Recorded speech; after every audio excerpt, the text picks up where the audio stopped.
My name is Peter Lawrence. I am a seminarian for the Diocese of Lansing, and I'm from Christ the King in Ann Arbor. I guess my vocation story starts out as a kind of a conversion story. I grew up in a great Catholic family, a great Catholic household. Both my parents are very devout.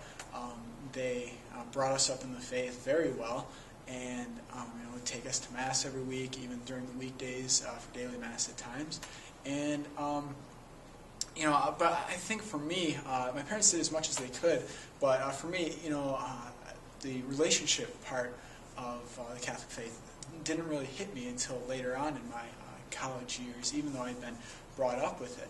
I kind of always looked at God as this, divine rule giver, and He's keeping tallies of how often you break one of the rules, and so do this, don't do that, and if you do that one, then you're going to hell. So that's kind of how I looked at God and how I looked at the faith, is just something where there wasn't much of a relationship there.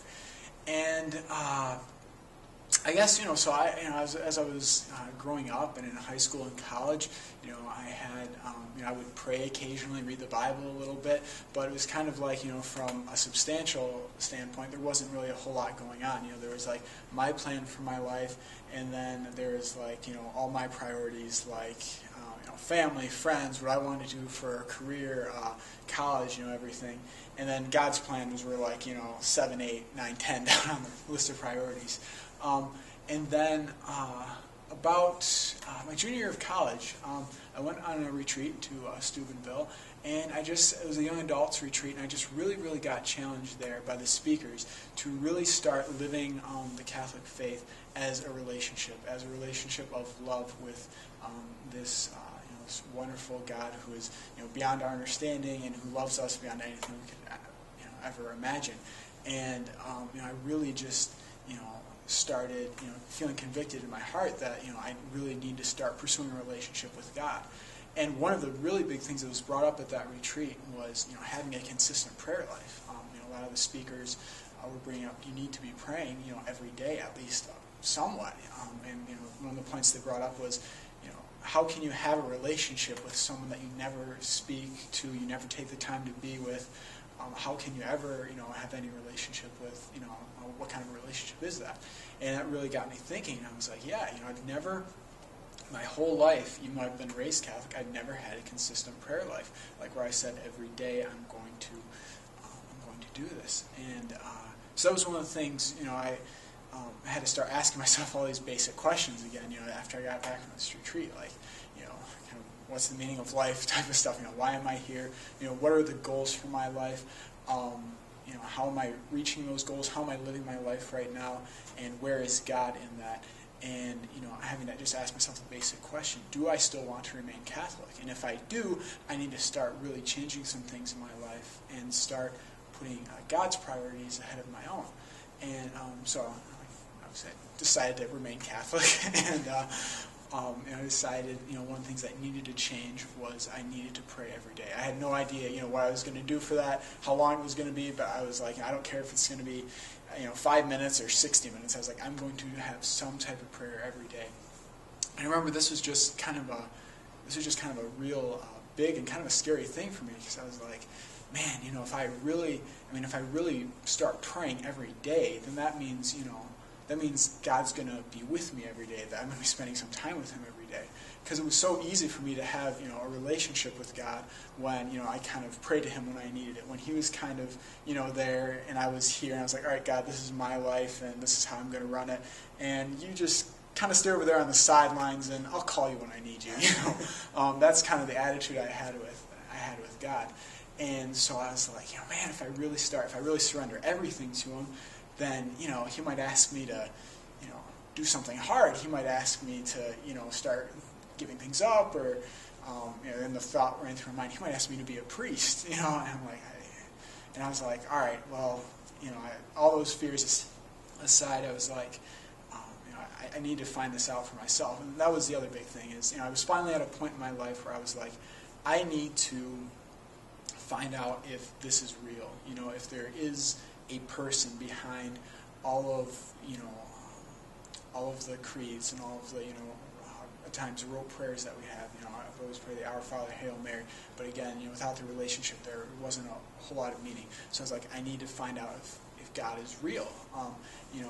My parents have this great relationship with him.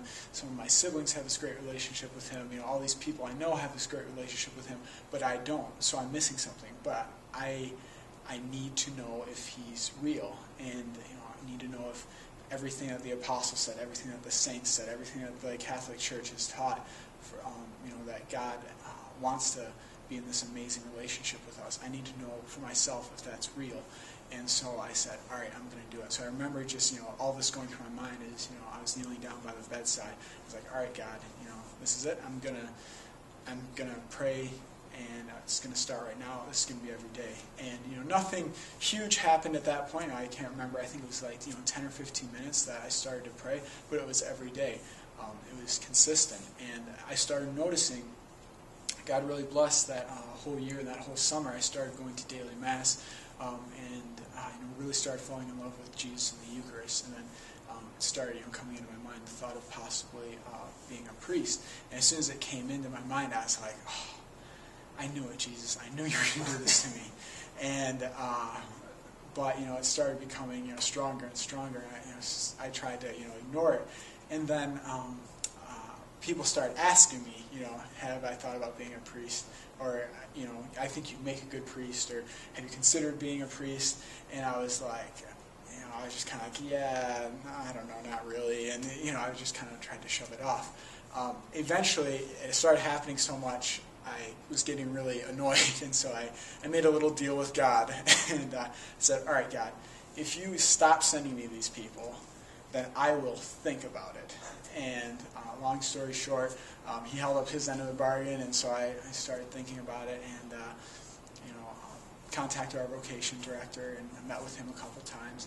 At that point, I decided that I wanted to finish college, so I ended up finishing my degree, and then after I did that, I entered seminary, and ever since then, it's my second year in seminary, and it's just been an amazing walk with the Lord. It's been amazing to see the work he's been doing, not only in my life, but in just all the guys that I'm there, that I'm with, and I can't wait to see what he has in store for the next couple of years here. But it's just been an amazing walk with him.